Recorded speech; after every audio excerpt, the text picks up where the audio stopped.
Hello everyone, welcome to ACPPSC। ये 15 जून से test series and current affair course start हो रहा है, तो आप इस नंबर पे व्हाट्सएप करके रजिस्ट्रेशन करा सकते हैं। इस वीडियो में हम जो है पॉलिटी के फैक्ट्स करंट अफेयर्स के थ्रू देखेंगे और ये MCQ फॉर्मेट में होगा। तो हमारा जो पहला क्वेश्चन है वो कॉन्स्टिट्यूशनल अमेंडमेंट से रिलेटेड है। ये कुछ कॉन्स्टिट्यूशनल अमेंडमेंट जो है वो करंटली न्यूज़ में रहे थे, तो इनको आपको मैच करना है। तो हम यहाँ देख लेते हैं, जो हमारा 104 कॉन्स्टिट्यूशनल अमेंडमेंट एक्ट है, जो 126 कॉन्स्टिट्यूशनल अमेंडमेंट बिल से आया था। तो इस एक्ट ने जो है, जो हमारा आर्टिकल 334 है, उसके जो प्रोविज़न है उसको अमेंड किया है। इससे क्या हुआ, जो हमारा शेड्यूल कास्ट और शेड्यूल ट्राइब का जो रिजर्वेशन है लोकसभा और लेजिस्लेटिव असेंबली में, वो एक्सटेंड हो गया है। और ये जो एक्सटेंशन है वो 25 जनवरी 2030 तक इसकी एक्सटेंशन हो गई है। और ये जो एक्सपायर होने वाला था 2020 में एक्सपायर होने वाला था, अब ये 10 साल के लिए और एक्सटेंड हो गया है।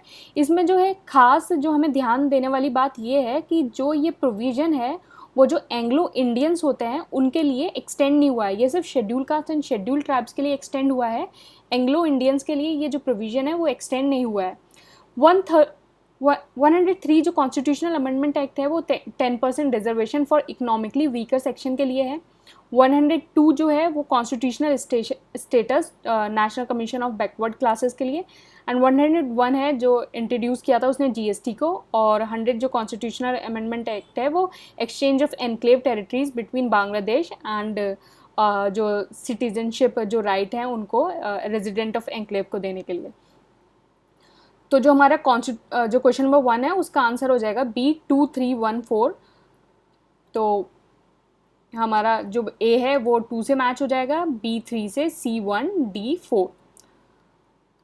क्वेश्चन नंबर 2 जो है वो उत्तर प्रदेश बजट से रिलेटेड है। तो उत्तर प्रदेश जो बजट 2021 है वो किस चीज़ पे फोकस है।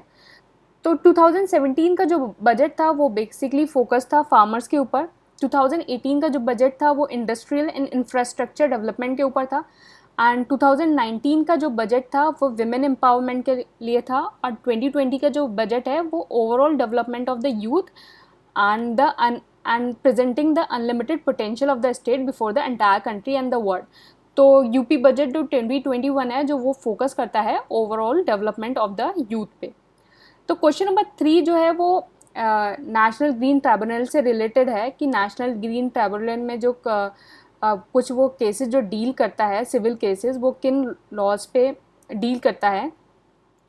तो जो NGT deals with civil cases under the 7 laws, और वो 7 लॉज हैं water prevention and control of pollution act 1974 and water prevention and control of pollution cess 1977 and forest conservation act 1980 and air prevention control of pollution act 1981 and the environment pollution act 1986 and public liability insurance act 1991 and biological diversity act 2002। तो ये जो सारे act हैं इनको आपका year को याद रखना बहुत ज़रूरी है, क्योंकि कभी कभी इनका ईयर मैच करने के लिए भी आ सकता है और इनको क्रोनोलॉजी में लगाने के लिए आ सकता है। तो इसमें जो हमें इम्पॉर्टेंट बात है वो ये ध्यान रखनी है कि जो नेशनल ग्रीन ट्राइब्यूनल है वो जो ये 7 लॉ से डील करता है, लेकिन जो 2 लॉज हैं जिनसे ये डील नहीं करता है वो है wild life protection act 1972 and schedule tribe other traditional forest developer जो फॉरेस्ट राइट एक्ट होते हैं 2006, इन दोनों से डील नहीं करता है। ये जो दोनों एक्ट हैं वाइल्ड लाइफ प्रोटेक्शन एक्ट 1972 और जो फॉरेस्ट राइट एक्ट है 2006, ये दोनों NGT के जो जुरिडिक्शन है उनसे ये बाहर रहते हैं। तो क्वेश्चन नंबर 3 का जो आंसर हो जाएगा वाइल्ड लाइफ प्रोटेक्शन एक्ट 1972। ये कुछ RTI से रिलेटेड क्वेश्चन है। तो RTI अभी हमारा बहुत ज़्यादा न्यूज़ में रहा था, तो उससे ये रिलेटेड क्वेश्चन है। तो जो RTI एक्ट है वो 2005 में आया और उसने जो है 3 टायर जो स्ट्रक्चर है वो एनफोर्स किया। पहला जो है पब्लिक इंफॉर्मेशन ऑफिसर, जिसके अंदर पब्लिक इंफॉर्मेशन ऑफिसर आते हैं और असिस्टेंट पब्लिक इंफॉर्मेशन ऑफिसर आते हैं। फिर जो सेकंड टायर है, इसके बाद जो हमारी जो अपील जाती है वो अपेलेट अथॉरिटी के पास जाती है। फिर उसके बाद स्टेट इंफॉर्मेशन कमिश्नर और सेंट्रल इंफॉर्मेशन कमिश्नर के पास जाती है। तो जो पब्लिक इंफॉर्मेशन कमिश्नर है, these officers are required to provide information to the RTI applicant within 30 days of the request, मतलब अगर आपने कोई RTI डाली है तो ये PIO जो है वो आपको 30 डेज़ के अंदर जो आपकी कोई भी इन्फॉर्मेशन है कि मतलब आप वो ये इन्फॉर्मेशन दे देंगे कि या तो ये बता देंगे कि ये इन्फॉर्मेशन नहीं दी जा सकती है या फिर वो आपको इन्फॉर्मेशन दे देंगे। तो क्वेश्चन नंबर 4 का जो आंसर हो गया वो हो गया C, 30 days. Question number 5, which of the following is not a constitutional bodies. तो यहाँ आपको कुछ बॉडीज़ दे रखी हैं। तो नीति आयोग बहुत ज़्यादा न्यूज़ में था, तो नीति आयोग जो है वो कॉन्स्टिट्यूशनल बॉडी नहीं है। तो बेसिकली नीति आयोग जो है वो सर्व करता है as a advisory think tank, और जो ये नीति आयोग जो आया वो प्लानिंग कमीशन को रिप्लेस करके आया, और जो प्लानिंग कमीशन जो सर्व करता था was a extra constitutional body serve करता था, और जो नीति आयोग है इस बेसिकली है एडवाइजरी थिंक टैंक। तो क्वेश्चन नंबर 5 का आंसर हो गया डी, नीति आयोग।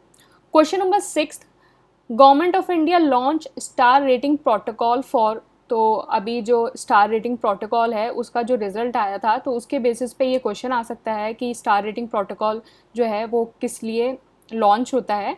तो star rating protocol was launched by ministry of housing and urban affair, जो ministry of housing and urban affair in 2018 to institutionalize a mechanism for cities to achieve garbage free status and to motivate cities to achieve higher degree of sustainable cleanliness।